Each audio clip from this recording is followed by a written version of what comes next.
चलिए आप लोगों को समझाने वाला हूँ। आप लोग वीडियो देख रहे हैं तो स्किप मत कीजिए, क्योंकि किसको कितना मार्क मिलेगा, किस में ग्रेस मार्क मिलेगा, ये मैं दिखाने वाला हूँ। ग्रेस मार्क किस किस स्टूडेंट को मिलेगा, किस सब्जेक्ट में मिलेगा, और यहाँ पे भी आपको थोड़ी सी ये इन्फॉर्मेशन भी समझाऊंगा मैं।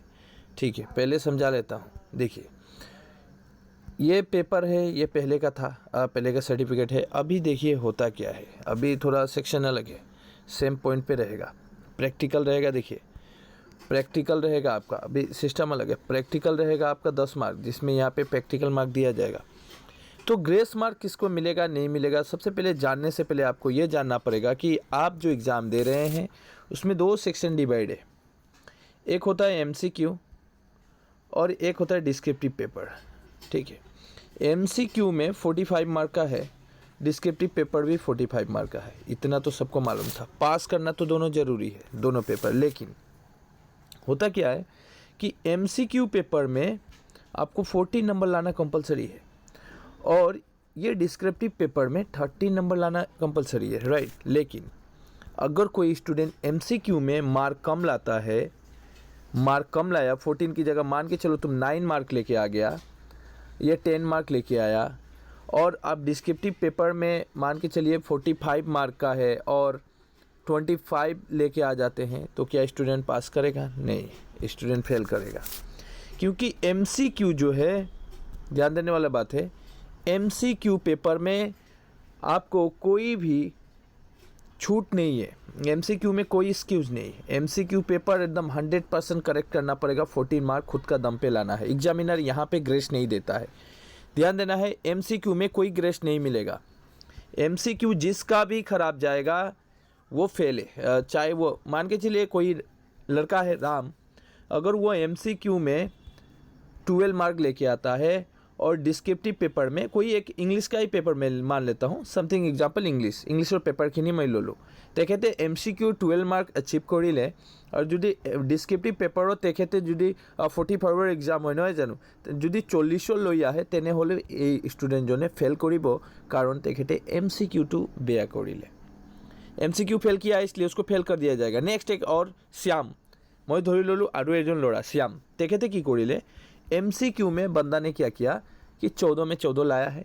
डिस्क्रिप्टिव पेपर में उसको 13 मार्क लाना चाहिए था, वो 10 मार्क लाया है। क्या स्टूडेंट पास करेगा? येस, ऑब्वियसली ये स्टूडेंट पास करेगा, क्योंकि इसने डिस्क्रिप्टिव में 10 लाया था। इसको 3 मार्क ग्रेस आराम से दिया जाएगा। कहाँ से दिया जाएगा? ये 3 मार्क एग्जामिनर खुद का पॉकेट से नहीं देता है। अभी यहाँ पे दिखाता हूँ।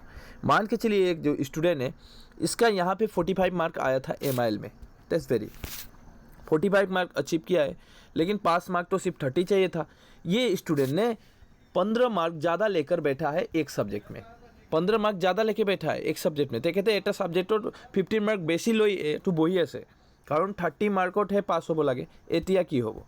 एतिया ए इंग्लिशत जुदि तेखेते MCQ जुदि इंग्लिशत तेखेते जुदि 14 पास मार्क নহয় जानो, 14 तेखेते एटू लले, 14 मार्क ले लिया उसने, 14 ले लिया, लेकिन डिस्क्रिप्टिव पेपर में मान लिया 10 मार्क लिया। तो इस बच्चे को पास करने के लिए और हमें 3 मार्क की ज़रूरत थी।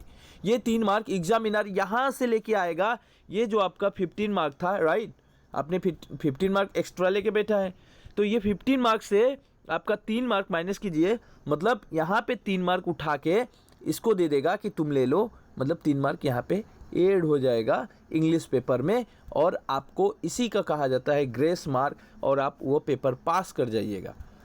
और एक डाउट, क्या ये स्टूडेंट का यहाँ पे 45 लाया था, क्या इसका 3 मार्क जो मैंने माइनस किया, तो क्या यहाँ पे 42 लिख देगा एग्जामिनर? नहीं, ये गलत, आप गलत सोच रहे हैं। ये 45 लाया है, 45 ही लिखेगा।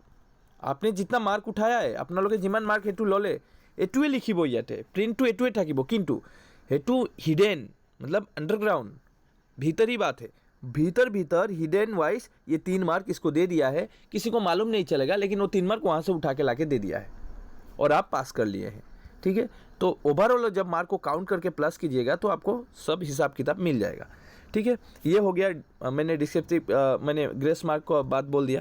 तो जिसका MCQ ख़राब हुआ है तो उसका तो आशा कम है। जो थोड़ा डिस्क्रिप्टिव पेपर में थोड़ा ख़राब किया है तो उसके लिए आशा बहुत है, क्योंकि उसको ग्रेस मार्क मिलेगा। ठीक है, अभी होता क्या है? अभी होता है कि यहाँ पे किसको डेस्टिनेशन कितना में मिलता है, तो 510 एबोव, आपको 510 से ज़्यादा मार्क या 510 चाहिए। उसके बाद 80% आप अगर ला रहे हैं ईच सब्जेक्ट, तो वो लेटर मार्क कहलाता है। देखिए स्टार मार्क किसको कहते हैं, स्टार मार्क देखिए 600 का एग्जाम है, ओवरऑल 600 का एग्जाम है, राइट। कोई स्टूडेंट अगर 500 लाता है, कोई स्टूडेंट 450 लाता है, तो मैं कहूँगा कि वो स्टार मार्क लेके आया है। और फर्स्ट डिवीजन कितना में है, तो 600 एबोव में फर्स्ट डिवीजन है। सेकेंड कितना है, 270 से 359 तक आपको कितना धराएगा, वो सेकेंड डिवीजन धराएगा। जब भी आप 359 क्रॉस करते हैं, तो वो तो देखिए 359 क्रॉस करना, that means 360, that means first division, ठीक है, फर्स्ट डिवीजन। यानी ये आप देख ले यहाँ पे थर्ड डिवीजन कितना, 180 से 269 तक, ठीक है। और एफ मतलब फेल। तो by the way any doubt आप कमेंट करना हमें। और एक बात, आप अपने दोस्तों को शेयर कर दीजिए, जिसका भी डर है ग्रेस मार्क मिलेगा कि नहीं, अपने ग्रुप में थोड़ा वीडियो को शेयर कर दो, उन लोगों का भी कन्फ्यूजन दूर हो कि ग्रेस मार्क किस टाइप से दिया जाता है। मैं बोल दिया। अब बोलिएगा सर एमआईएल मस्ट होता है, एमआईएल आपको पास करना होता है, इलेक्टिव सब्जेक्ट पास कीजिएगा, ठीक है। ग्रेस मिल जाता है, इलेक्टिव में भी दिया है एग्जामिनर, ऐसा नहीं है कि नहीं दिया है। तो ठीक है, मैं चाहता हूँ कि आप आराम से वीडियो को शेयर कर दें, ठीक है। तो